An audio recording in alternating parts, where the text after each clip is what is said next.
Una buona giornata, ben trovati, eccoci in diretta da studio con la nostra prima edizione in questo 4 novembre, giornata ricca di molti significati sia a livello nazionale sia per il nostro territorio naturalmente, ma giornata anche che vede parecchia cronaca. Andremo tra non molto nel Bassanese dove si piange la morte in Nepal dell'alpinista Stefano Farronato, ma torneremo anche sulla vicenda di Emanuele Fiano che proprio oggi ritorna a Ca' Foscari accompagnato dal ministro Bernini dopo le contestazioni dei Pro-Pal, tra l'altro contestazioni che anche oggi non sono mancate. Ma la cronaca ci porta innanzitutto a Rovigo dove è collegato in diretta il collega Federico Fusetti perché un anziano si è trovato i ladri che tentavano di entrare in casa, ha sparato e ci sarebbe un ferito. Federico, a te sul posto con Francesco Ratai. Buongiorno Lina, buongiorno ai telespettatori, da me, da Francesco Ratai, che siamo a Grignano Polesine. Questa è una frazione di Rovigo, 4.000 anime in questa zona del Polesine, dove appunto la cronaca racconta di un fatto che ha ancora un po' i contorni del giallo, quindi ci sono ancora dubbi più che sulla dinamica, anche sull'esito di quello che è accaduto, perché fino a questo momento le forze dell'ordine sono davvero molto abbottonate. A quanto pare, insomma, ieri sera attorno alle 18:30 3 malviventi avrebbero fatto irruzione nell'abitazione di questo anziano, diciamo una settantina d'anni, che si è visto i ladri in casa o quantomeno nel cortile di casa, ha impugnato una pistola, pare che sia appunto questo il tipo di arma, e ha fatto fuoco, e a quanto pare un ladro è stato ferito perché sarebbe stato trovato parecchio sangue proprio nel cortile di casa. Le forze dell'ordine, la polizia sul posto, i rilievi della scientifica e quindi evidentemente i banditi in fuga. L'anziano per il momento non vuole parlare, anzi insomma ci ha allontanato dicendo che non gradiva commentare quello che era accaduto. Noi ovviamente siamo in attesa di avere ulteriori informazioni sulla dinamica, che comunque dovrebbe essere questa, e anche per capire le eventuali conseguenze, cosa accadrà anche da un punto di vista giudiziario su quello che è successo. Abbiamo ovviamente, io e Francesco, ho parlato un po' con i residenti di questa frazione di Rovigo. Insomma, c'è parecchia solidarietà direi nei confronti dell'uomo, queste infatti sono le voci che abbiamo raccolte, sentiamole insieme. Se è spaventato, normale. Se c'è la famiglia dentro questa casa sarebbe anche giusto, invece se spara e li uccide mettono in galera lui. Diciamo che non sono delle cose belle e piacevoli, e sicuramente bisogna stare attenti, soprattutto in momenti come questi, alzare sempre il tiro, ecco, e segnalare magari alle forze dell'ordine o agli enti preposti se si vede qualcosa di strano, ecco, nulla più. Siete preoccupati? Preoccupati, insomma, sì, quando si sentono queste cose la preoccupazione c'è sempre, ecco, però voglio dire, finché non ti tocca va anche bene, e dopo quando chi tocca, poveretti, insomma, capisco il loro stato d'animo. Arrivare a sparare addirittura. Insomma, quando uno ti viene in casa non sai mica chi ti viene dentro, cosa ti può fare, cosa non ti può fare. La prima cosa che uno pensa è quella di difendersi. Non si sa mai come uno reagisce, l'adrenalina, la paura, la tensione, tante cose lì. È difficile capire e dare, cioè sparare è sempre estremo, però comunque va capita un attimo la situazione, non è così semplice. Ultimamente succede troppo spesso, non riprendono, se riprendono sono fuori, buono, cioè, dove sono, dicono i poliziotti, là, noi andiamo qua. Ma arrivare a sparare secondo lei è un po' troppo oppure ha fatto bene? Spero che l'abbia preso, anche perché stanno rompendo un po', Tanto poi cosa succede? Niente. Ecco, dunque la sensazione insomma è quella che ci sia quantomeno comprensione da parte dei residenti nei confronti di quest'uomo, che non sarebbe originario di Grignano, nel senso che è arrivato qui da alcuni anni. Più tardi andremo anche a raccogliere il commento del sindaco di Rovigo, perché non dimentichiamo che questa è una frazione, quindi non fa comune, era comune, ma insomma ormai sono una sessantina d'anni che è diventata frazione di Rovigo, in attesa di avere anche sviluppi sul piano delle indagini, naturalmente, per capire se sono stati rintracciati i malviventi che sono entrati in casa di quest'uomo. Per il momento, e quindi sviluppi naturalmente nelle prossime edizioni dei telegiornali, per il momento un saluto da me e da Francesco Rattai, e la linea torna a te, Lina. Grazie Federico Fusetti e Francesco Rattai. Allora, ladri in azione un po' dappertutto nel territorio, sono tornati anche a Breda di Piave, in particolare nella frazione di Pero. C'eravamo già stati anche noi con le nostre telecamere sabato per testimoniare questi raid continui. Purtroppo c'è stata ancora un'incursione, anzi più incursioni, perché ci sono stati diversi tentativi di scasso. Marta Marangon con Alberto Pivetta è sul posto. Marta, a te buongiorno. Sì, buongiorno Lina, a te, ai telespettatori che ci stanno seguendo da casa. Sì, sono stati davvero numerosi i tentativi che ieri sera dopo le 18:30 si sono verificati qui a Pero di Breda di Piave. Eravamo già stati, come dicevi, sabato per testimoniare l'ennesimo raid di furti. Ebbene, ieri sera i ladri sono ritornati ed hanno fatto ancora peggio, se si può dire, perché hanno colpito in una quindicina di abitazioni tra via Marche e via Vicinale Marche. In alcune abitazioni sono riusciti ad entrare, in altre hanno tentato. Quel che è certo è che è stata veramente una serata da Far West, ci hanno raccontato i residenti, perché ovviamente hanno chiamato immediatamente le forze dell'ordine non appena scoperto il primo colpo. I carabinieri sono arrivati, ma i ladri davvero incuranti hanno continuato a colpire nelle abitazioni vicine, per cui è stata una scena da guardie e ladri, possiamo dire, che è andata avanti fino a notte fonda.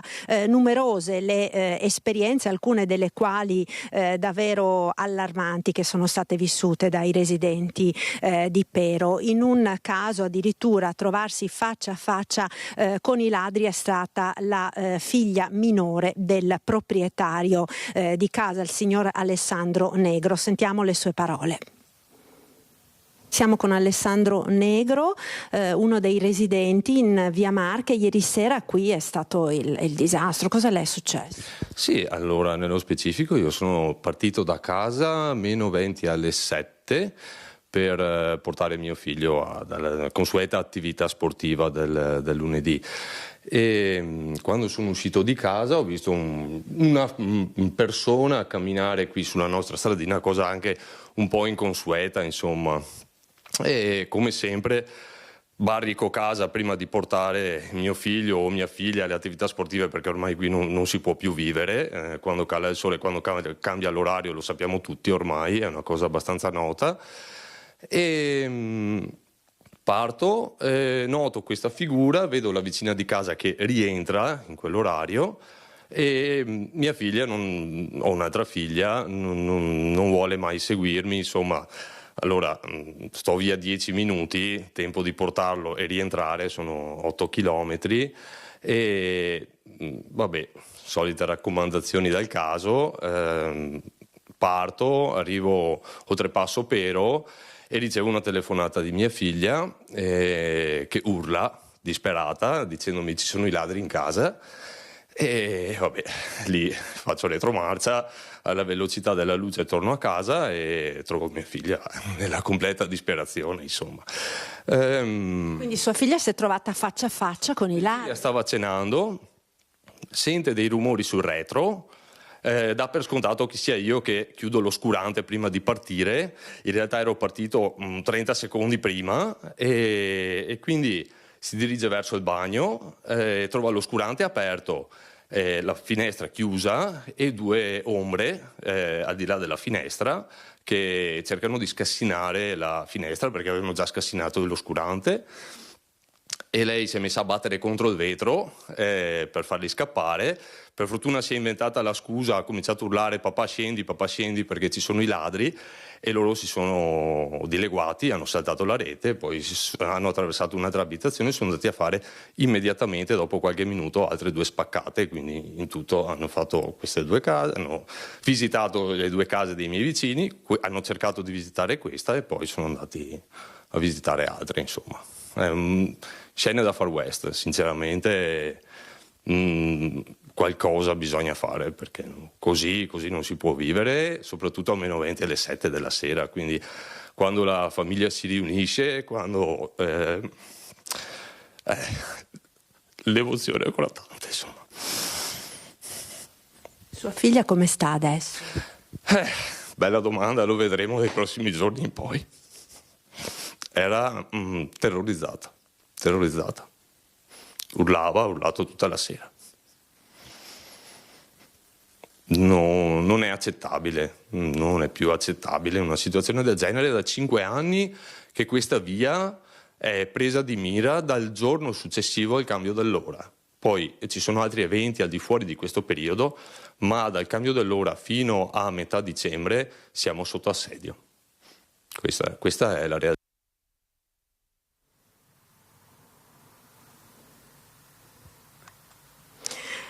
Ecco Lina, avete sentito dalle parole del signor Alessandro, sono esperienze davvero traumatiche queste, soprattutto se si tratta di minori. Peraltro appunto i ladri, dopo aver colpito in via Marche, come avete sentito, hanno colpito in 3 abitazioni, in un'altra hanno tentato, si sono poi diretti attraverso i campi in via Vicinale Marche, che dista poche centinaia di metri, e qui hanno nuovamente colpito proprio a ridosso di dove erano già stati nella notte tra venerdì e sabato scorsi. E da Pero di Breda di Piave è tutto, restituisco la linea allo studio. Grazie a Marta Maragona, ad Alberto Pivetta, davvero una testimonianza che tocca e che indigna nella sua sostanza, è davvero inaccettabile, ha detto questo papà. Torna a casa dopo un mese, donna di 77 anni, trova la sua abitazione occupata e saccheggiata. È successo in questo caso in via Liguria a Conegliano. I carabinieri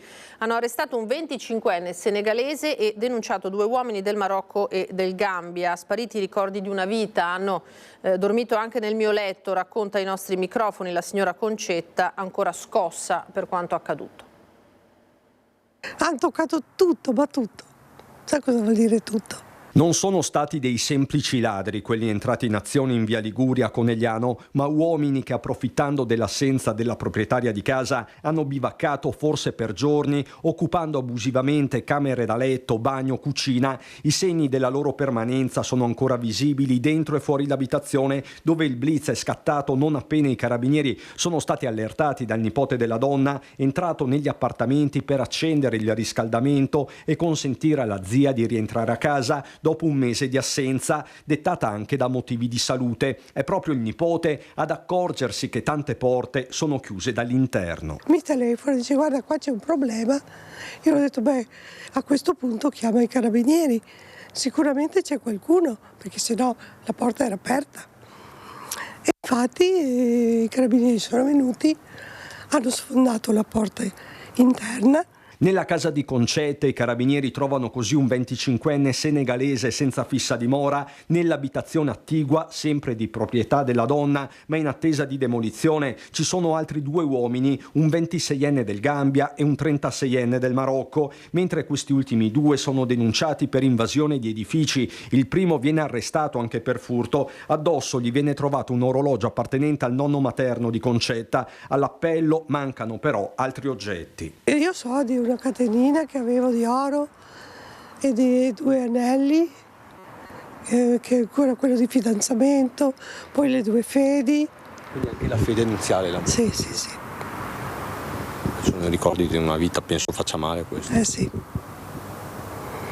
Purtroppo mi devo rassegnare, cosa devo fare? Ora per Concetta, 77 anni compiuti da pochi giorni, l'unico pensiero è quello di pulire casa da cima a fondo, anche i luoghi più intimi. Hanno preso persino le lenzuola, si sono preso le coperte, hanno dormito sul mio letto, ho trovato giubbotti, ho trovato scarpe, ho trovato di tutto di loro, perché sono dovuti scappare via, cioè li hanno presi e hanno lasciato là le loro cose. Resta lo shock per quella che è stata una vera e propria invasione. Il primo giorno che comincio a avere la forza di venire a vedere un po' cosa è successo, sono ancora stralunata, non so cosa dire, mi sento che non sono stata bene e trovare questa cosa, ci metterò del tempo per riprendermi, credo. Una situazione davvero incredibile quella toccata alla signora Concetta. Allora, prima di proseguire con la cronaca, vi sottopongo il sondaggio di quest'oggi in vista della nostra prima serata dedicata alla politica e rimanda naturalmente alla proposta avanzata dal Partito Fratelli d'Italia per rendere più semplici e veloci le procedure di sfratto degli inquilini in affitto che non pagano il canone concordato in tempo, fissando a 2 mesi consecutivi il limite di tempo massimo dopo il quale si attiverebbe la procedura di sfratto. E quindi la nostra domanda è: sfratto dopo 2 mesi di affitto non pagato è giusto secondo voi? Per rispondere di sì 0422 1626 691, per rispondere di no 0422 1626 690. Come sempre poi l'esito nel corso di Ring questa sera dalle 21. Chiaro che è un tema che si interseca tra i diritti legittimi di chi affitta un immobile e la drammatica emergenza casa che tocca anche il nostro territorio. Andiamo avanti, ora ci spostiamo sull'home page del Corriere della Sera, solo per mostrarvi che il primo titolo dell'home page del Corriere della Sera rimanda, vediamo via la pubblicità, rimanda proprio al nostro territorio: valanghe in Nepal, morti 2 alpinisti italiani, i testimoni dicono sono almeno 5, la Farnesina diversi ancora irraggiungibili. E allora purtroppo la Farnesina ha confermato il decesso di Stefano Farronato di Cassola, quindi cittadino veneto, Alessandro Caputo milanese, travolti sul Pambari venerdì scorso. Per noi in diretta da Cassola, paese in lutto per la scomparsa di Farronato, molto conosciuto in tanti ambienti, c'è la nostra Vanessa Vanessa, a te, buongiorno. Buongiorno a te Lina. Sì, il comune di Cassola è sconvolto. Noi al momento ci troviamo a Bassano del Grappa, perché a Bassano del Grappa lavora forse la più cara amica di Stefano Farronato, Tania Bresolin, che ha consentito di trovarci per un ricordo dell'amico Stefano. Stefano Farronato e il milanese Alessandro Caputo sono stati travolti da appunto una tempesta di neve proprio mentre stavano raggiungendo il secondo campo. Il terzo del gruppo si è salvato miracolosamente perché aveva avvertito dei dolori lancinanti ai piedi, quindi era rimasto al campo base. Si tratta del piemontese Walter Perlino. È stato proprio Walter Perlino che dopo non essere più riuscito lo scorso 31 ottobre, venerdì scorso, a mettersi in contatto con i 2 compagni, appunto ha dato l'allarme, e da lì è partita tutta la ricerca fino alla notizia di questa mattina. Hai accennato poco fa anche tu al discorso della Farnesina. Questa mattina la notizia della morte di Stefano Farronato e Alessandro Caputo, il ritrovamento dei 2 corpi. Tania Bresolin, un dolore inimmaginabile, però ci sono anche tante cose belle che si ricordano di Stefano. Assolutamente, in questo momento sì, il dolore è molto si sente in modo molto forte, ma vengono subito in mente tanti bei ricordi, perché Stefano era un professionista nella vita, nel lavoro che facevano con gli alberi, con le piante, ed era un professionista nelle spedizioni, quindi non lasciava nulla al caso. Sapeva che sono tutte esperienze uniche e come tali le trattava, quindi cura nei particolari e niente al caso. Certo. Tra l'altro lei ha voluto essere qua oggi tra gli alberi e tra il verde perché la natura era l'elemento principe di Stefano. Sì, è proprio il suo habitat, io lo chiamavo l'uomo degli alberi, scherzando anche con i miei bambini, perché lui aveva sempre un aneddoto, un racconto che riportava di folletti, di vita al di là dell'albero, no, che si vede, e quindi sì, è importante essere con lui in questo momento nella natura. Lei conosceva Stefano, ma conosce anche molto bene la famiglia di Stefano che ha incontrato. Sì, questi giorni sono stati molto, molto intensi, molto duri. Abbiamo cercato di stare vicini, di stare uniti, e in questo momento sicuramente per loro è difficile. Vengono anche da un precedente lutto, perché il papà di Stefano è mancato il 9 luglio, quindi una famiglia già segnata, ed è una famiglia però che ha sempre sostenuto Stefano sia nel lavoro, nelle scelte di tutti i suoi viaggi, tutte le sue spedizioni, quindi una famiglia che c'è e che quindi in questo momento è particolarmente scossa. Immagino. Chiederei alla regia se cortesemente può mandare l'intervista che ha realizzato il collega Ferdinando Garavello. È stata l'ultima intervista rilasciata da Stefano Farronato proprio nella nostra redazione il giorno prima di partire per questa impresa himalayana. Sentiamo. Avevo voglia di ritornare in quota, sono tanti anni che non salgo in quota, con due amici, uno di Torino e uno di Milano, abbiamo deciso di tentare questa montagna sconosciuta, appena scalata addirittura per la prima volta nel 2002, e per cui un'emozione verticale questa volta per completare un ciclo di 25 anni di attività. Abbiamo deciso di infilarci dentro in una valle sconosciuta, in una montagna sconosciuta, per assaporare quello che è veramente l'alpinismo himalayano. Quanto ci vorrà e come la farete?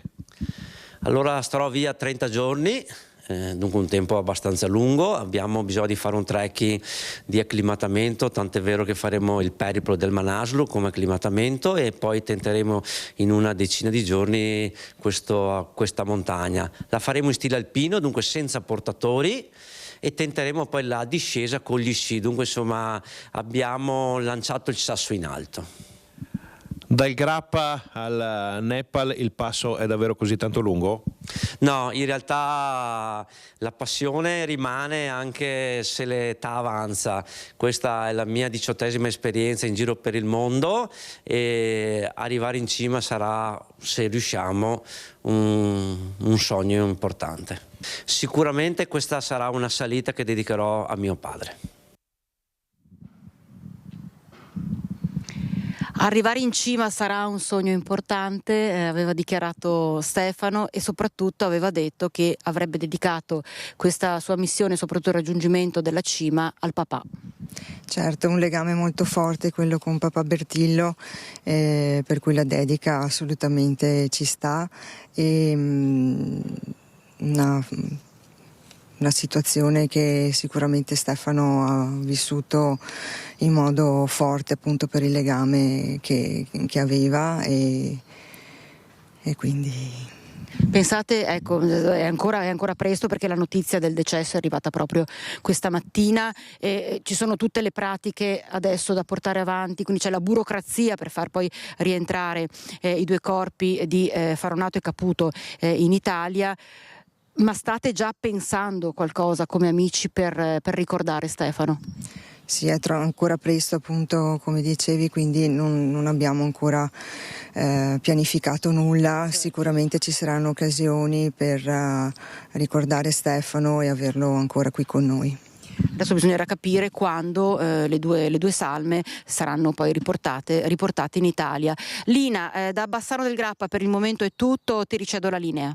Grazie a Vanessa Banzato per questo collegamento. Torneremo, se ci saranno ulteriori aggiornamenti, sulla vicenda di Stefano Farronato. Adesso un altro caso che ha tenuto banco in questi giorni. Andiamo a Venezia perché è ritornato all'Università di Ca' Foscari Emanuele Fiano, che era stato pesantemente contestato dai manifestanti pro-PAL nei giorni scorsi. È tornato all'università, come ampiamente ovviamente annunciato insieme al Ministro dell'Università Anna Maria Bernini. Per noi Edi Caliman sul posto con Sandro Ponchio per seguire quello che sta succedendo. Edi, a te buongiorno. Buongiorno, conferenza ancora in corso, motivo per cui parliamo piano qui in Aula Baratto, nella sede dell'Università Ca' Foscari, una sala gremita di istituzioni. Quello che salta all'occhio è che a partecipare sono pochissimi studenti, solo quelli che rappresentano l'Associazione Futura, che ha promosso questo incontro una settimana fa, e che degli studenti che filo palestinesi e Pro-Pal avevano interrotto di fatto l'onorevole Fiano, e oggi, come hai detto tu Lina, l'onorevole è tornato per concludere il suo discorso, per concludere il dibattito che avevano promosso gli studenti, e c'è appunto una rappresentanza degli studenti dell'Associazione Futura che con Emanuele Fiano stanno ripercorrendo la storia di Israele e come si è arrivati al conflitto. Presente, come hai detto tu, anche la ministra Bernini, che all'entrata ha detto che oggi farà semplicemente la scorta dell'onorevole Fiano, e che è qui in rappresentanza di tutte le istituzioni, perché le istituzioni come l'università sono luoghi di dialogo. Fuori intanto, sia in Campo Santa Margherita sia qui fuori dalla sede dell'Università Ca' Foscari, ci sono delle manifestazioni in corso, dei presidi in cui viene contestata la presenza nuovamente di Emanuele Fiano, presidente di Sinistra per Israele, e che hanno contestato poco prima dell'inizio di questa conferenza la sua presenza nuovamente qui, accusandolo di difendere sostanzialmente il genocidio in atto in Palestina. Da Venezia innanzitutto facciamo sentire il rappresentante di Giovani Comunisti che è arrivato da Roma per questi presidi, e poi la linea può tornare a te, Lina. È un diritto contestare in un'università un politico che ha quantomeno delle posizioni controverse. Fiano è un politico di lungo corso che ha assunto posizioni di sostegno allo Stato di Israele mentre Israele sta commettendo crimini di genocidio. È un politico che nega che sia avvenendo un genocidio contro i palestinesi. Si aspettava di non ricevere una contestazione? Fiano ha parlato mezz'ora, 40 minuti prima di essere contestato, e nell'ultima settimana ha parlato a reti unificate con molta poca possibilità di replica, a onor del vero, per la nostra organizzazione, che è stata accusata falsamente di antisemitismo, quando è chiarissimo che Fiano viene contestato per le sue posizioni politiche. Ma secondo voi Moni Ovadia sarebbe stato, un altro ebreo con altre posizioni, sarebbe stato contestato nell'Università di Venezia? Questa è la verità. Ci viene detto che lui fa la sinistra, a fianco al nome ha aggiunto 2 popoli, 2 stati. Questa a nostro avviso è una grande ipocrisia. Le posizioni della nostra organizzazione tra l'altro sono molto chiare. Noi siamo per i 2 stati, noi siamo per uno Stato palestinese nei confini del 67, ma c'è una grande ipocrisia di fondo che andrebbe detta a Fiano e che vorremmo dirgliela se ci fosse la possibilità di discutere, e cioè che oggi non si può essere allo stesso tempo per i 2 stati e per Israele, perché oggi quello che fa Israele è esattamente cercare di cancellare la possibilità che possa nascere uno Stato palestinese.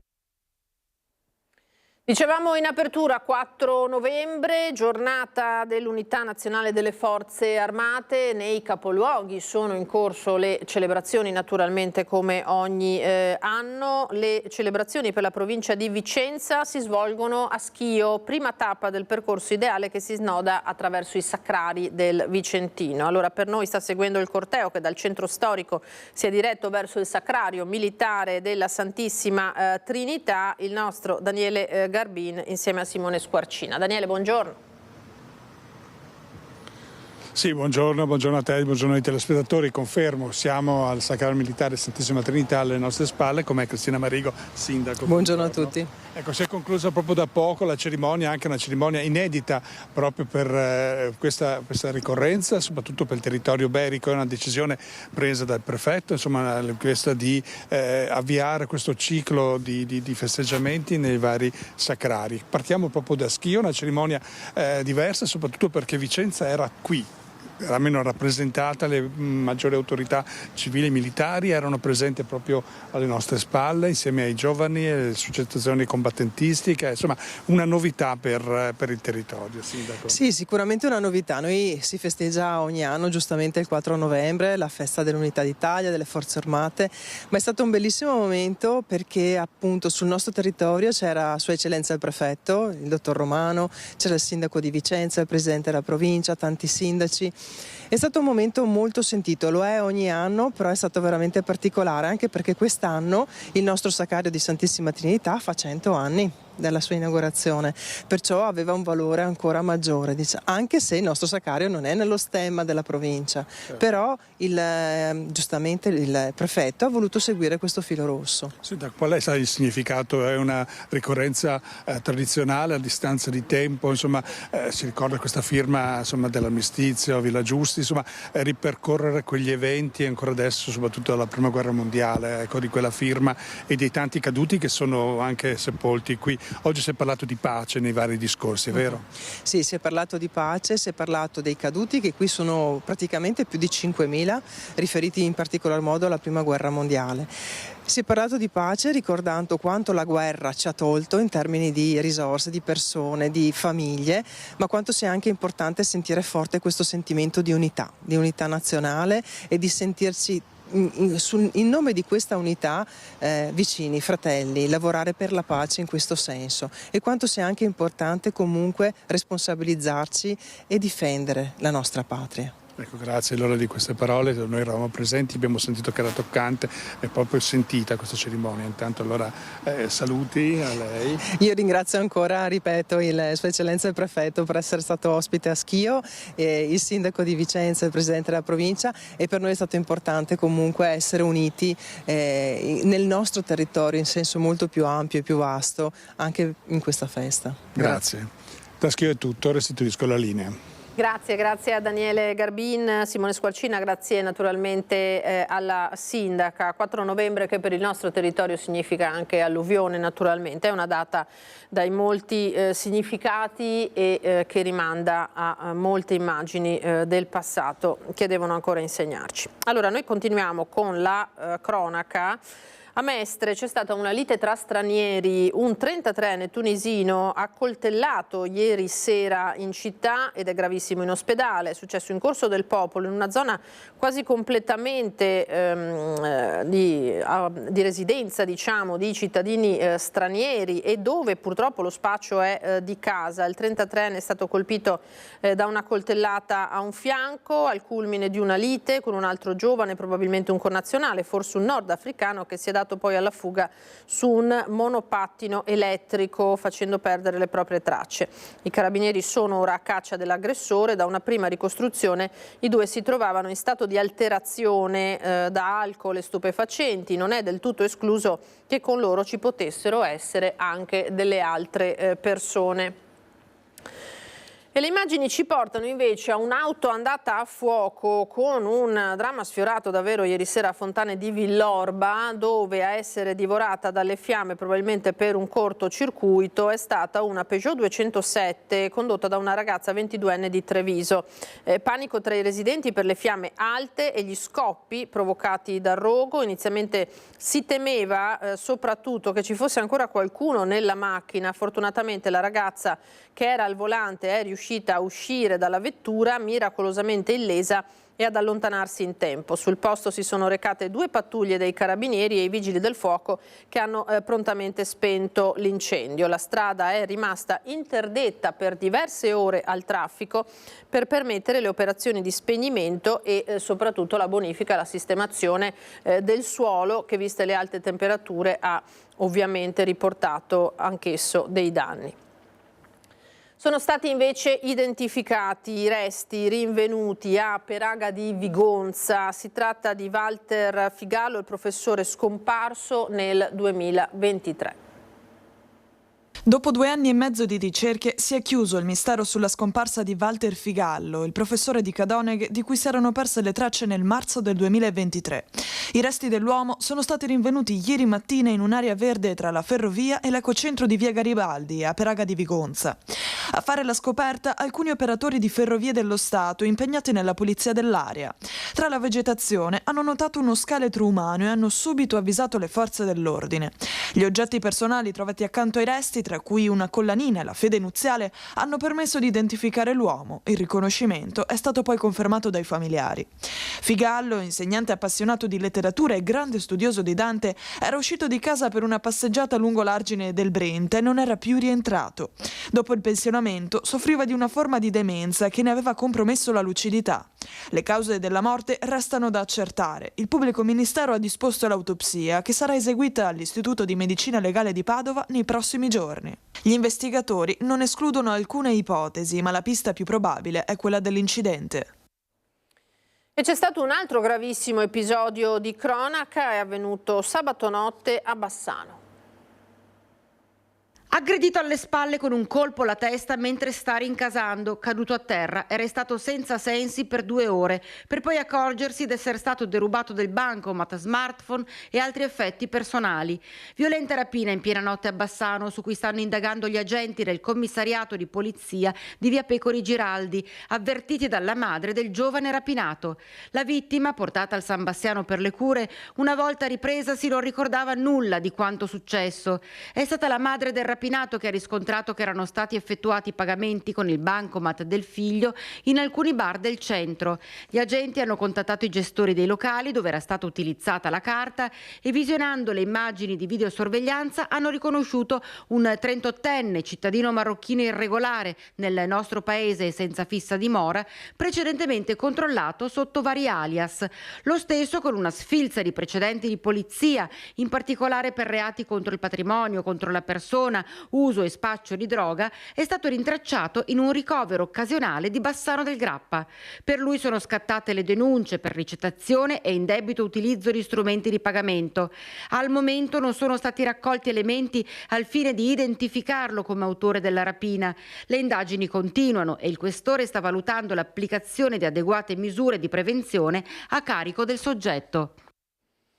E ora torniamo sui dati pubblicati ieri dal quotidiano Il Sole 24 Ore che continuano a far discutere. Sono quelli relativi alla criminalità con un aumento di reati e denunce in Veneto.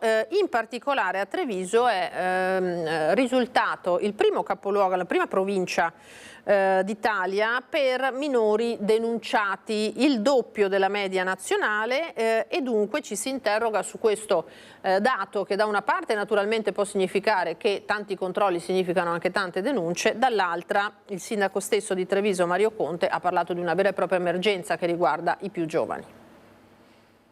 È una cosa sempre più grave anche il fatto che questi ragazzini che spesso prendono gli autobus sono anche armati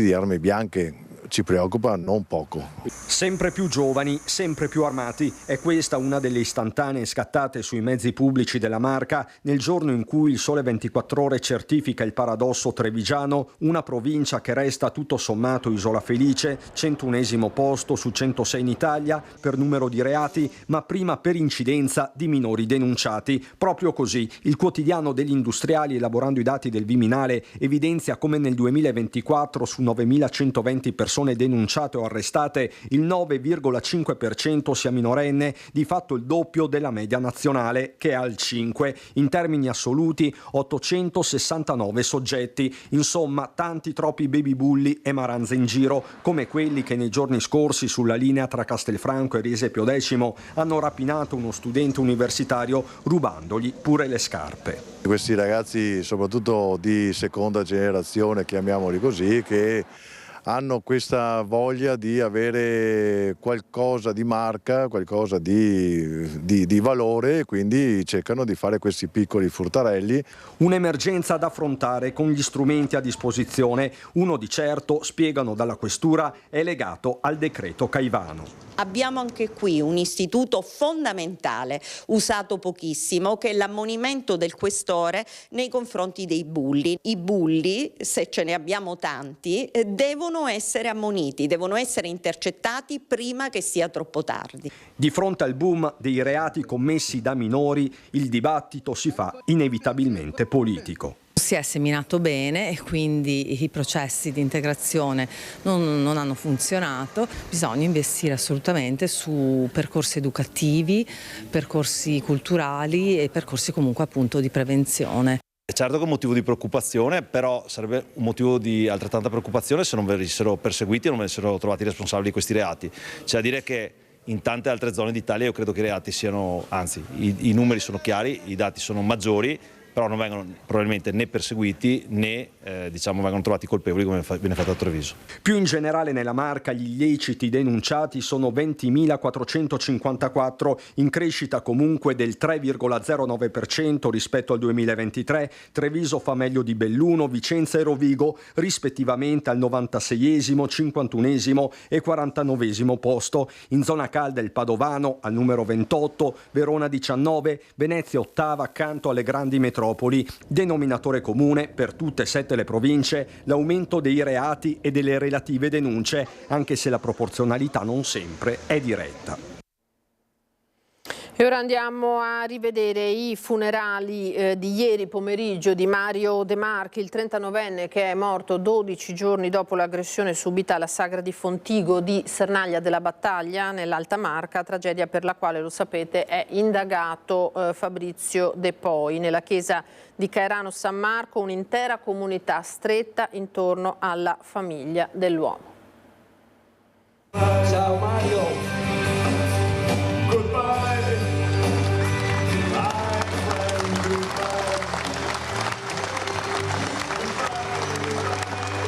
Una folla in lacrime e la musica dei Nomadi, quel Goodbye My Friend, per dare un ultimo saluto a Mario De Marchi.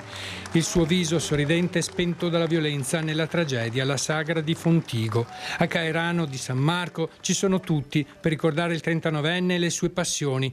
La maglia del Benetton sull'epigrafe, tributo alla sua grande passione per la palla ovale, e poi gli alpini, l'altro grande amore di Mario, assieme agli amici della Proloco che frequentava senza mai mancare alle iniziative della sua comunità, come a quelle dell'Avis. Eri un ragazzo semplice, sempre pronto a donare un sorriso, sempre generoso e sempre disponibile ad aiutare chiunque avesse bisogno.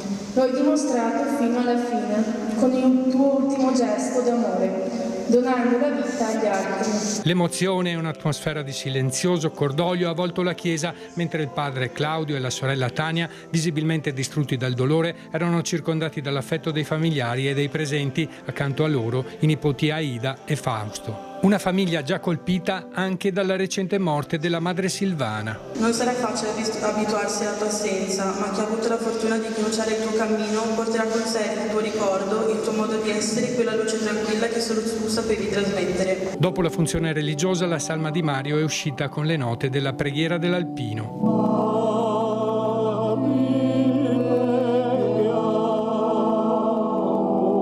L'intera cerimonia è stata seguita con un misto di incredulità e tristezza, ancora forte il senso di smarrimento per una morte che ha colpito duramente una comunità intera. E aiuti anche noi il Signore, aiuti la sua famiglia, gli amici, le associazioni, la comunità tutta di Caerano a custodire il ricordo di Mario e il suo esempio di amore e libertà, come un dono prezioso con il quale siamo chiamati a rispondere in questo momento anche alla violenza incomprensibile che gli è costata la vita. La comunità di Caerano San Marco piange la sua scomparsa e tutti ricordano Mario per la sua vivacità, il suo impegno e il suo amore per la vita. Oggi, nella chiesa che lo ha visto crescere, Mario ha ricevuto un addio che riflette tutto l'affetto e il dolore che la sua morte ha lasciato in chi lo ha conosciuto.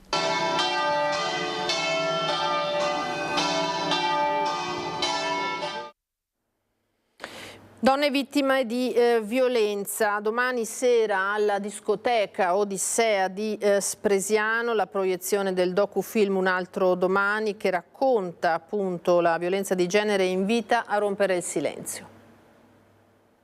All'età di 5 anni ho assistito alla morte di mia madre per mano di mio padre. Laura non ha avuto via di scampo. Aprendo gli occhi Marica si trova tutta insanguinata e vede papà accavacciato sulla sorellina che continua a colpirla. Donne che hanno conosciuto la violenza, uomini che l'hanno perpetrata. Un altro domani si intitola il docufilm di Silvio Soldini e Cristiana Mainardi, in prima visione a Treviso all'Odissea Fan City il 5 novembre. Un'indagine su quando, come e perché la violenza si insinua nei rapporti sentimentali. La rete nell'ambito della violenza di genere è fondamentale, tutti siamo responsabili. Quando accade un femminicidio la responsabilità è la società fallisce e quindi ognuno deve fare la sua parte. La prevenzione al primo posto per affrontare un fenomeno inaccettabile che purtroppo torna spesso al centro della cronaca. La violenza domestica, come ogni fenomeno umano, ha un inizio e quindi prima di arrivare ad un ciclo di violenza, ad un'escalation, se arriviamo prima, ma intendo proprio prima del primo schiaffo, e allora lì possiamo non soltanto salvare una vita umana e quindi evitare un femminicidio, ma anche recuperare un potenziale maltrattante. Fondamentale adottare strumenti efficaci, tra cui l'ammonimento del questore, un procedimento amministrativo senza implicazioni penali che può essere chiesto da chiunque. Il vicino di casa che sente delle urla provenire da altre abitazioni venga nei nostri uffici, dia questa indicazione che ha la sensazione che qualcosa di brutto succede in quell'abitazione, perché avrà la tranquillità dell'anonimato. La proiezione sarà seguita da un dibattito pubblico con l'intervento del criminologo Paolo Giuliani e la sceneggiatrice Mainardi. A moderare l'influencer Alice De Bortoli. I modi per parlare si trovano e se nel caso in cui ci sia bisogno basta insomma rivolgersi anche appunto alle autorità stesse, ma vi prego, poi faccio un appello proprio generale, vi prego, se qualsiasi cosa succeda non tenetelo per voi perché è la cosa peggiore che voi possiate fare. Un tema che tocca tutte, piccole e grandi, donne di ogni età. La discoteca trevigiana si fa portavoce proprio di questo messaggio. Anche noi siamo per la prevenzione, quando notiamo degli atteggiamenti un po' troppo sopra le righe, appunto, interveniamo. Ora noi ci fermiamo per qualche istante di pubblicità, torneremo tra poco per parlare di politica, ma avremo anche altra cronaca.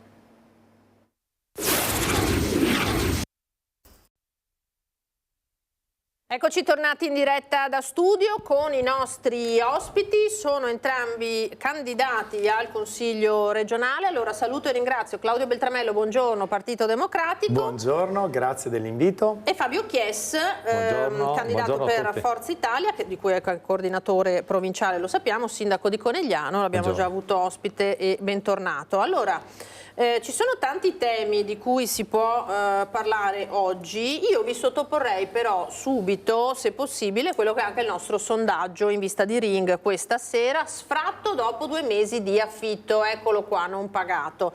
La proposta è di Fratelli d'Italia, si inserisce in un quadro problematico sia che uno sia, diciamo, l'affittuario, quindi il detentore dell'immobile, sia da parte di chi naturalmente va in cerca di casa in questi tempi complessi. Immaginiamo che se il problema casa c'è anche a Treviso capoluogo, ci possa essere anche a Conegliano come a Castelfranco, che sono un po' le vostre città di riferimento. Allora andiamo da chi magari è pro perché è una proposta di un alleato e poi sentiamo il contro. Chies, cosa ne pensa, visto che anche da sindaco ha a che fare poi con le conseguenze degli sfratti? Io sono assolutamente favorevole per un motivo. Innanzitutto parliamo di molte persone che hanno gli appartamenti occupati, parlo dei proprietari, e non riescono a sfrattare gente che non paga l'affitto. Questo è un problema grosso perché il proprietario deve comunque anche pagare le tasse, diventa un investimento sul quale magari ha risparmiato una vita per avere una seconda entrata e si ritrova inevitabilmente a non poterla avere. Devo anche dire che per chi dice magari che ci sono delle famiglie in difficoltà, ci sono anche dei supporti come quelli comunali, come altri supporti, per cui una cosa è non pagare l'affitto perché non si vuole pagarlo, perché si preferisce prima utilizzare i soldi per altre cose. Un'altra è quando ci sono situazioni effettivamente di difficoltà, però ci sono anche persone che ne approfittano del fatto che anche se non paghi l'affitto, questo è un paese nel quale ci vogliono anni per riuscire a mandare fuori una persona di casa.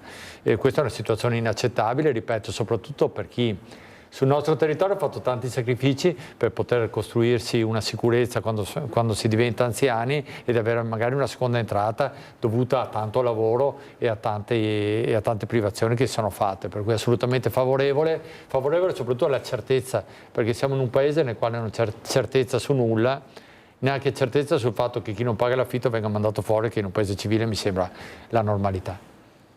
Cosa ne pensa Beltramello? Allora, questa cosa l'ho anche vissuta da proprietario di un piccolo appartamento che...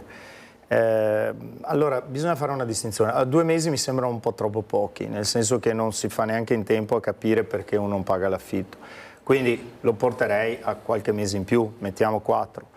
La cosa importante è questa, bisogna intanto che intervenga diciamo, l'istituzione, in questo caso il comune, nel caso sia una famiglia davvero in difficoltà, allora deve farsi carico la collettività e non il singolo proprietario. Questo è un'ingiustizia, rispettiamo ovviamente le persone in difficoltà, le famiglie che magari hanno perso il lavoro, non hanno effettivamente i mezzi per pagare l'affitto, però non è che io devo sostituirmi a una funzione sociale collettiva, quindi questo è fondamentale. Per chi invece lo fa perché sta approfittando, nel mio caso la persona in oggetto aveva la Porsche parcheggiata in garage, però risultava poi nulla tenente, ecco, lì ci ho impiegato 2 anni, è chiaro che questo poi riduce le persone nella voglia di mettere gli appartamenti in affitto, abbiamo tanti appartamenti sfitti, quindi quei pochi disponibili hanno prezzi molto alti, si genera un circolo vizioso che deve essere risolto, quindi la certezza che se una persona non paga l'affitto perché ne sta approfittando, viene rapidamente fatta uscire dalla casa e ovviamente ci sia tutela verso i proprietari, è sacrosanto. Dall'altra parte bisogna che poi questa cosa non si traduca in tutti fuori dopo 2 mesi, anche chi effettivamente è in una difficoltà enorme, e di questo deve farsi carico il comune. Quindi bisogna ridare l'appartamento rapidamente al proprietario quando non viene pagato l'affitto, però con una distinzione ben netta di accanirsi dal punto di vista legale rapidamente verso chi approfitta e di dare tutela sociale a chi non riesce a pagare l'affitto, e lì bisogna che la collettività se ne faccia carico. Tra l'altro con appunto un'emergenza a casa che è sempre più impellente nel territorio e di cui forse ne abbiamo già parlato tra l'altro l'ultima volta proprio con Fabio Chies, anche la Regione si deve far carico, Beltramello. Allora c'è un'emergenza abitativa ormai drammatica, per cui noi facciamo fatica a trovare, non so, parlo a Castelfranco, nuovi infermieri, magari qualcuno è disposto a trasferirsi, arriva a Castelfranco e dice non c'è casa, dove vado a vivere? E quindi è un dramma enorme. La Regione ha una responsabilità fondamentale nel assegnare fondi per riabilitare tutte le abitazioni, diciamo, di proprietà pubblica, quindi collegate all'ATER per capirci, e anche per una legislazione che obblighi i comuni ad assegnare a un'edilizia, chiamiamola calmierata, un tot dei lotti che vengono costruiti, cioè bisogna che la casa non sia sempre più un privilegio. E poi ripeto, siccome abbiamo in provincia di Treviso ieri dati che ho visto dalla CISL, 60.000 abitazioni sfitte solo in provincia di Treviso, cioè vuote, bisognerà intervenire. Allora è un'azione che deve essere presa molto sul serio da chi governa in regione, sia per l'affitto agevolato e riprendere questa cosa che è stata abbandonata, e poi anche per andare a capire tutte queste case che non sono disponibili ma esistono perché, e trovare delle soluzioni coerenti al problema che le fa tenere chiuse. Chies, voi quando si presenta un cittadino magari a Conegliano in una situazione di difficoltà, come vi muovete? Immagino che vi relazioniate appunto anche con gli altri enti, ATER compreso, per capire come venirne fuori, perché tante volte sono emergenze che ormai una volta magari riguardavano un singolo, adesso addirittura delle famiglie, minori eccetera. Guardi, noi siamo molto preoccupati, e lo dico anche da sindaco, perché abbiamo un dato che è drammatico, cioè abbiamo un costo della vita che è andato fuori controllo rispetto ai salari, per cui ci troviamo, lo dico sempre, anche famiglie che una volta erano famiglie che potevano vivere una vita dignitosa, mantenere i figli all'università eccetera, come erano le famiglie del nostro territorio, anche per chi lavorava in fabbrica. Oggi invece la situazione è che esistono lavoratori poveri cioè gente che ha un lavoro e che nonostante abbia un lavoro si trova vicino alla soglia della povertà, e questo si ripercuote inevitabilmente sul mercato delle case, perché gli affitti sono molto alti, sono difficili da pagare per tutti, perché un affitto medio oggi è comunque di 500-600 euro il minimo che si trova sul mercato, per cui se noi pensiamo a una persona che ha uno stipendio normale, magari di 1.200-1.300 euro al mese, ha una famiglia, dei figli, possono anche lavorare in due, ma ci rendiamo tutti conto, per chi vive la vita normale, che sono delle cifre altissime, perché dobbiamo capire come fare a venire incontro a queste persone, non solo oggi ma anche nel futuro, perché non è che le situazioni miglioreranno, per cui quello che vediamo noi che lavoriamo sul territorio in prima linea è che questa esigenza è un'esigenza di trovare una soluzione a lungo termine, perché non possiamo pensare che domani le cose migliorino. Ci auspichiamo tutti che questo succeda, ma ragionevolmente dovremmo trovare delle case o delle situazioni con affitti calmierati che permettano a questi di poter crescere una famiglia, di poter vivere, perché il problema non è solo per gli anziani, per chi ha una pensione bassa eccetera, ma soprattutto per le giovani coppie che oggi non sono in grado di vivere una vita dignitosa, non sono in grado di pensare a un progetto di vita futuro che sia un progetto di vita sereno, per cui dobbiamo assolutamente andare incontro a queste fasce di persone. Allora, temi ce ne sono parecchi, ne sottopongo subito uno a Claudio Beltramello, che purtroppo anche questo ha vissuto di recente sulla sua pelle. Abbiamo aperto questa edizione con un anziano che a Rovigo ha esploso un colpo di pistola contro i ladri che cercavano di entrargli in casa. Abbiamo anche raccolto delle voci nel paese in cui tutti erano più o meno d'accordo purtroppo con la reazione di questo pensionato che ha anche ferito tra l'altro uno di questi malviventi. Beltramello. Allora, io l'ho vissuta, quindi il panico che si può provare quando ti ritrovi una persona in casa, mi è capitato 3 settimane fa, è difficile da gestire. Quindi se uno si trova ad avere un fucile in casa e nel panico spara, io non mi sento di dire che ha assolutamente sbagliato, perché in quel momento lì non ragioni. Quello che dico è che non dobbiamo assolutamente arrivare ad avere un Far West dove il modo di difenderci dai ladri è quello di sparargli, perché questa è una società che non desideriamo avere, quindi bisogna lavorare in termini di certezza della pena, perché molte volte, come dire, pare adesso che anche se vengono presi poi succeda poco e niente, e se ovviamente non hanno fatto del male alle persone, hanno solo rubato, però comunque violano una proprietà, e i miei bambini ancora la notte si svegliano piangendo, figli piccoli, perché hanno paura che entrino persone in casa, per cui il trauma è molto grande. Quindi, ripeto, non mi sento di giudicare la singola reazione, credo che non sia questo il sistema per cui dobbiamo difenderci dai ladri in una società civile.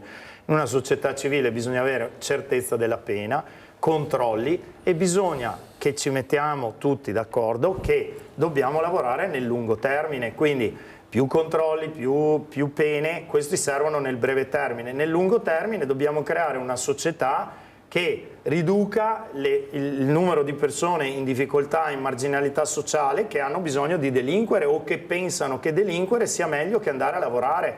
Ecco, questa è una società che dobbiamo costruire investendo nel medio-lungo termine, perché l'obiettivo non è vivere dentro dei fortini elettrificati con la guardia armata. Io ho lavorato in Africa e purtroppo in alcune situazioni appunto ad alto rischio eravamo così la notte noi medici, infermieri, ma non è un bel vivere. Non è che dobbiamo immaginare che la soluzione sia essere armati per difenderci dai ladri o avere la guardia armata che ci tiene fuori i ladri. La società che vogliamo è una società dove non ci sono persone che vanno a rubare perché hanno certezza della pena e perché la marginalità sociale che genera delinquenza è gestita nel migliore dei modi. È un investimento a lungo termine, bisogna lavorare nel breve termine e nel lungo termine.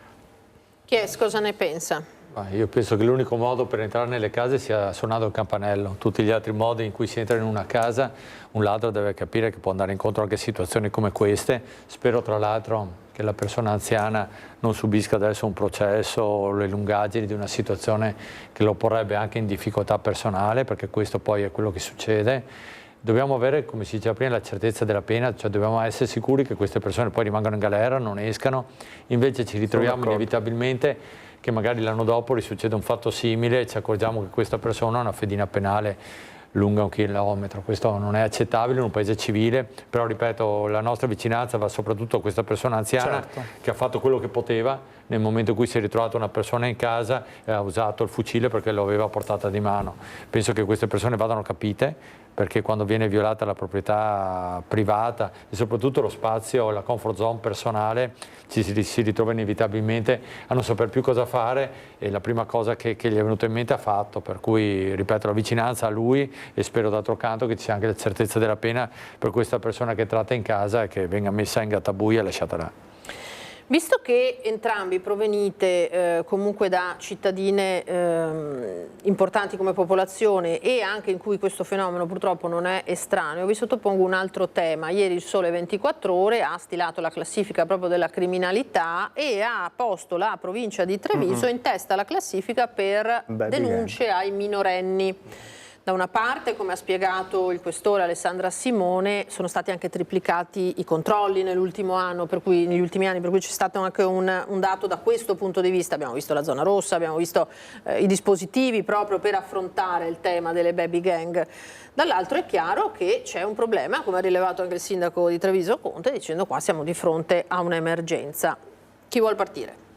Chies che ha il Biscione, tra l'altro, Castelfranco alla stazione, degli autobus, eccetera, sono due situazioni abbastanza a rischio. Ma noi avevamo fino a qualche anno fa il Biscione, che era una situazione molto grave. Adesso negli ultimi 2 anni non troviamo quasi più nessuno, innanzitutto perché il controllo delle forze dell'ordine è stato capillare, questo è importante. Abbiamo dato il DASPO urbano ad alcuni ragazzi, altri sono stati allontanati, e poi abbiamo cercato di far rivivere la zona con attività. Adesso c'erano 3 settimane di attività continuative.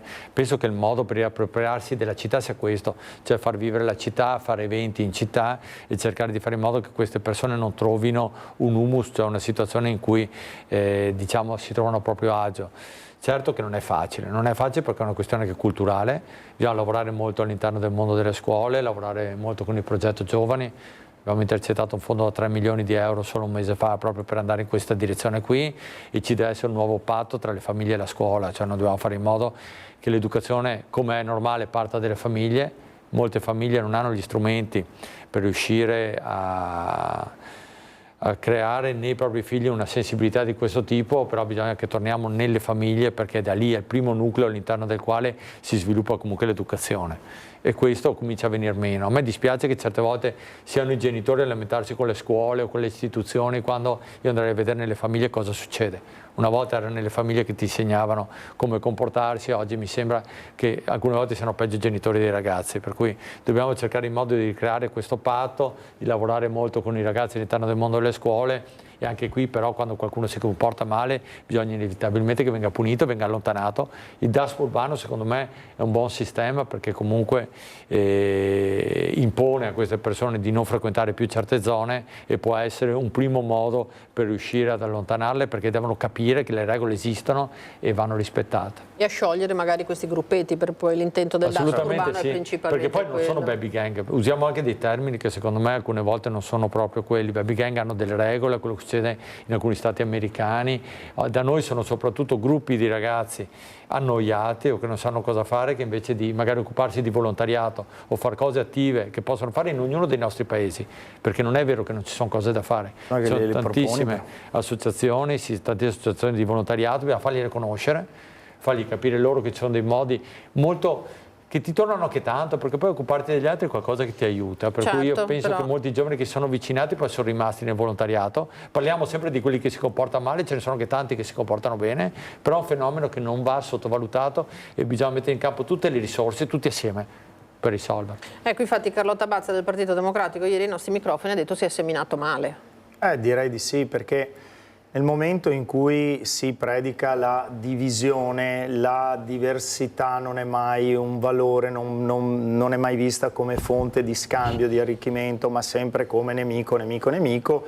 Poi alla fine non stupiamoci se ci sono dei ragazzi magari di origine, magari sono italiani però di origine straniera, che non sono completamente integrati. Allora bisogna lavorare a monte. Peraltro le soluzioni non sono mai a valle, cioè a valle si tampona, è come dire, se tu hai il dolore io sono un medico, se hai il dolore, vai, ti faccio togliere il dolore, ma non è che ti tolgo la malattia, se hai un tumore devo toglierti il tumore, se hai un osso rotto devo aggiustarti l'osso. Allora a Castelfranco purtroppo la giunta leghista che governa Castelfranco, ci sono questi disordini vicino più volte ripetuti, vicino agli autobus, alla stazione degli autobus, ogni tanto ogni stazione. Che cosa si fa? Mettiamo le telecamere e mandiamo più spesso la polizia municipale.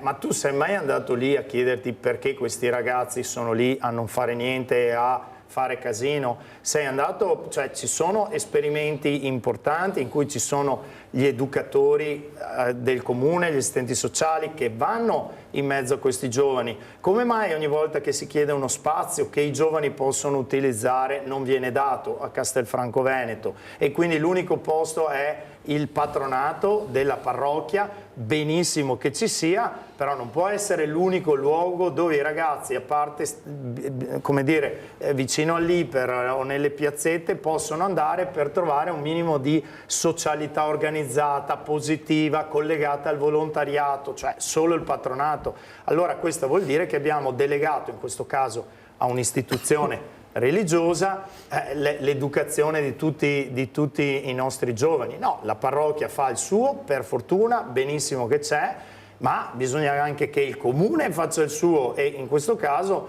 non lo si sta facendo adeguatamente. Però voglio dire, adesso mi pare che, anche perché è di Forza Italia e quindi comunque una forza moderata, mi pare che ci stiamo capendo, bisogna anche lavorare nell'integrazione, bisogna lavorare nella comprensione di fenomeni sociali, perché io ho anche un figlio in affido di 18 anni, nel suo gruppo di amici ci sono tutte le, diciamo, nazionalità rappresentate e sono un gruppo positivo, fanno sport, organizzano cose pertinenti ai diciottenni, qualcuno fa l'animatore, qualcuno fa l'allenatore in uno sport, qualcuno gioca in una squadra. Perché quel gruppo sta funzionando e invece un altro gruppo no? Cioè, io non sono un super esperto di queste cose, ma certamente a lasciarle lì peggiorano le cose e poi ci troviamo primi in classifica per diciamo queste denunce, esatto. Chiamiamole baby gang, o comunque denunce di minori che non fanno. Bisogna entrare nel profondo dei problemi, perché con gli spot sì, forse si prendono voti, ma i problemi complessi non si risolvono con gli spot, e quindi bisogna cambiare un pochino la politica perché entri nei problemi e trovi delle soluzioni serie, non solo al breve termine per l'elezione, metto le telecamere o compro il taser alla polizia municipale, ma anche a medio-lungo termine, perché le cose belle che abbiamo in Italia, dal sistema sanitario nazionale a tante altre cose, sono state frutto di politici che hanno guardato avanti 10, 20, 30 anni, non che guardano sempre a dopodomani per avere il voto. Ecco, tra poco parleremo proprio di sanità, ma ci dobbiamo fermare per un paio di minuti. A tra poco.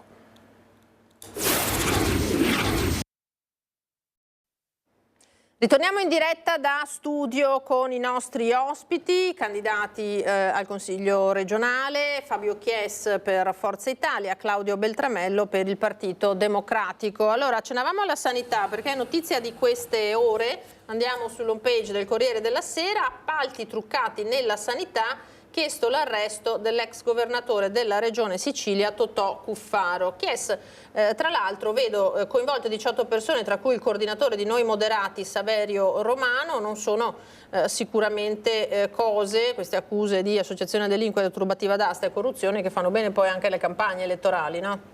Non fanno bene in generale alla politica, la gente già è disinteressata rispetto al voto. Abbiamo visto cosa è successo anche in Toscana, che è una regione dove il voto comunque è una cosa che storicamente interessa moltissimi elettori. Siamo finiti sotto il 50% di affluenza e la delegittimazione continua della classe politica è un grosso problema per il Paese in generale, indipendentemente da chi uno voti, può votare centrodestra, centrosinistra, ma vedere che la gente non va a votare ci deve far riflettere molto, deve far riflettere soprattutto noi che siamo i protagonisti dell'amministrazione, della politica, per far capire che le cose devono cambiare, cioè bisogna tornare tra la gente, bisogna tornare a mettere in lista anche persone che fanno parte della società civile, gente che normalmente si alza la mattina, va a lavorare e fa fatica. E penso che questo debba essere, ripeto, un monito per tutti. Poi leggiamo notizie di questo genere, capiamo che per anni e anni che proviamo a ragionare, a creare credibilità, inevitabilmente ogni mattoncino che costruisci è come ti arrivasse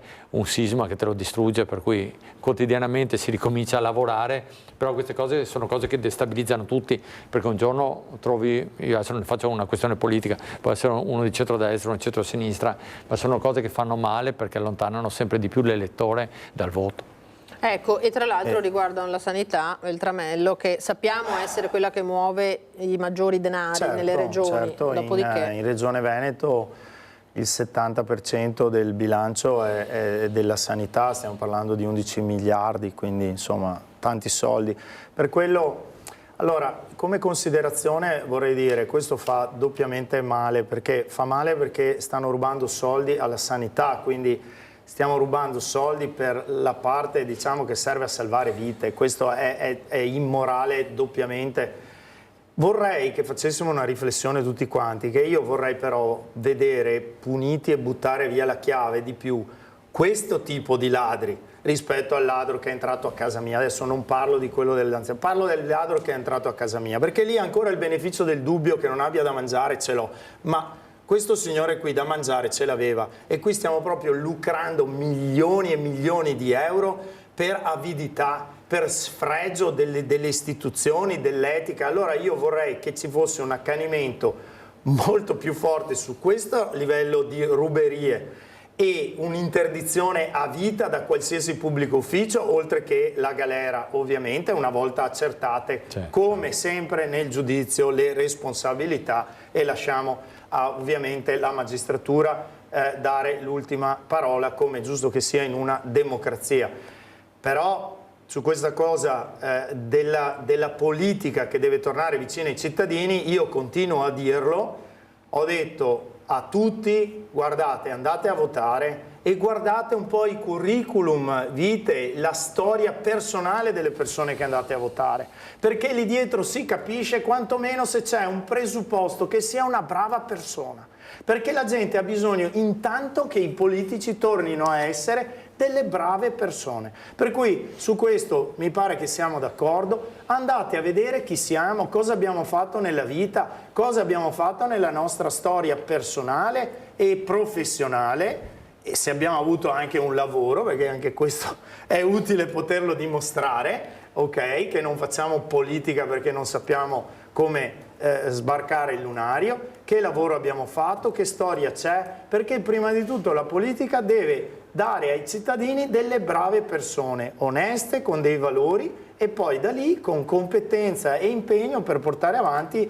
valori che ciascuno, io i miei, io mi batto per la sanità e il sociale, per questo patrimonio fondamentale che dobbiamo rilanciare perché è in discesa velocissima nel Veneto, e è un patrimonio da lasciare alle generazioni future. Questa è la mia competenza, di questo mi occupo, di questo mi batto, ma prima di tutto andate a vedere cosa ho fatto nella vita, per vedere se quello che dico è credibile e se la nostra storia personale, adesso guardo, ripeto, bipartisan, andate a vedere se nella sua storia personale c'è qualcosa che fa meritare il ruolo di rappresentanti dei cittadini, perché basta avere politici che sono mediamente meno competenti, con un'etica inferiore, con una capacità inferiore alla media dei cittadini italiani. Basta, cioè vogliamo avere almeno pari, ma possibilmente che vadano su persone con un'etica, una moralità, una competenza superiori alla media, no, i peggiori. Quindi prima roba, guardate le nostre storie, destra, sinistra, indipendentemente da chi votate. Allora, per alleggerire un pochino, chiederei alla regia cortesemente di mostrare dal sito del Corriere della Sera il tema gadget dei candidati, che mi piaceva molto. Sì, lo so, Beltramello, passiamo dalle cose serie al faceto, ma porti pazienza, perché sia il Gazzettino che il Corriere della Sera hanno anche messo dei nostri candidati qui del territorio per la particolarità di questi gadget. Allora, chi regala pacchi di pasta, accendini, fucile, e qui siamo nel territorio perché è Sergio Berlato nel Vicentino per Fratelli d'Italia ad aver proposto questo gadget. Chi invece, come Claudio Borgia, che è il presidente provinciale di Fratelli d'Italia, si è inventato il pacchetto di caffè con la sua faccia stile Andy Warhol. Allora la domanda sorge spontanea: voi avete dei gadget? Yes? In questo momento no, non ho dei gadget. Diciamo che noi abbiamo puntato molto sul programma, per cui abbiamo fatto dei volantini anche abbastanza grandini, dove scriviamo molte cose del programma che vogliamo fare, perché penso che agli elettori interessi. Magari ogni tanto sminuiamo questa cosa, pensiamo sempre di buttare le cose in cacciaro, pensiamo sempre di vincere con gli slogan. Io penso invece che l'elettore, poi dipende che tipo di elettorato hai. Io so che il nostro elettorato ci tiene a leggere il programma, ci tiene a vedere cosa vogliamo fare, e poi arrivando comunque da una condizione di sindaco, io penso che sia nostra responsabilità dire anche le cose pratiche che vogliamo fare. Ognuno poi ha la propria campagna elettorale, per cui auguro in bocca al lupo a tutti. Sono anche cose divertenti, per cui hai detto giustamente, la buttiamo in maniera leggera, parliamo anche di tanti amici che fanno politica, la fanno in maniera seria, e poi se vogliono un po' sorridere, fare qualche gadget divertente, ben venga. Se questo serve, dicevo, come ho detto prima, ad avvicinare le persone, ognuno ha il proprio modo di fare, io ho il mio, e chi è in studio vedo che ne ha uno simile, insomma ognuno punta sulle cose che lo qualificano. Per noi è importante il programma, è importante spiegare alla gente che andare a votare è un diritto e che non andare a votare è comunque una scelta. Perché non andare a votare non vuol dire non decidere, vuol dire lasciare che decidano gli altri. Io penso che abbiamo questa grande opportunità che è costata sangue e sacrificio a tante persone per permetterci oggi di avere un suffragio universale, e è un dovere tutti noi sfruttarlo. Poi magari c'è anche chi va e lascia la scheda bianca, quello può essere un segnale anche quello, però andiamo a votare, rechiamoci alle urne. Pensiamo, guardiamo, come diceva prima, il curriculum di tutti, cerchiamo le persone che più ci assomigliano, quelle che ci rappresentano meglio, e facciamoci rappresentare, perché farsi rappresentare è importante. Se non ti fai rappresentare, alla fine non è neanche una tua voce nelle istituzioni, e demolirle non serve a niente. Demolire le istituzioni è una sconfitta per tutti. Sì, un discorso che vale ancora di più oggi, 4 novembre. Beltramello, che ha fatto un gran sospiro alla domanda: avete dei gadget? No, nel senso che avevamo pensato anche per me di fare un gadget, era l'alcol lavamani con il QR code, perché ovviamente occupandomi di sanità e sociale ci stava come piccolo regalino. Poi non l'ho fatto per problemi di denaro, e anche perché, ripeto, nelle priorità delle cose, però diciamo non ne avrei fatti migliaia, ma insomma qualche gel tascabile, una cosa utile, l'avrei fatta.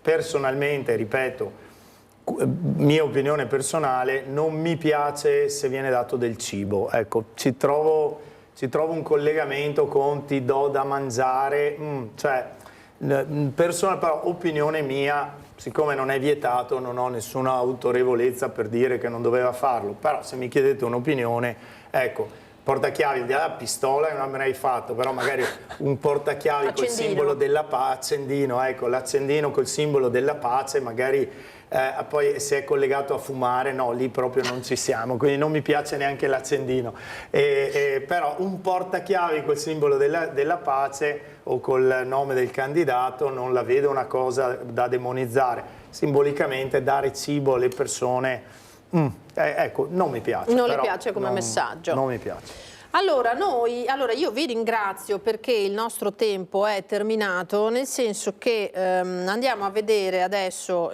prima saluto naturalmente gli ospiti, il contributo che ci arriva da Belluno sul punto di vista dei commercianti che si preparano tra l'altro al grosso evento naturalmente delle Olimpiadi, che interesserà il nostro territorio, e i colleghi appunto di Belluno li hanno intervistati. Allora io ringrazio come sempre per la disponibilità Fabio Chies, Claudio Beltramello, Forza Italia, Partito Democratico, per essere stati con noi. Ci sono ancora 3 settimane, poco meno, di campagna elettorale, e quindi adesso ci si gioca un po' tutto, no? Cosa dite?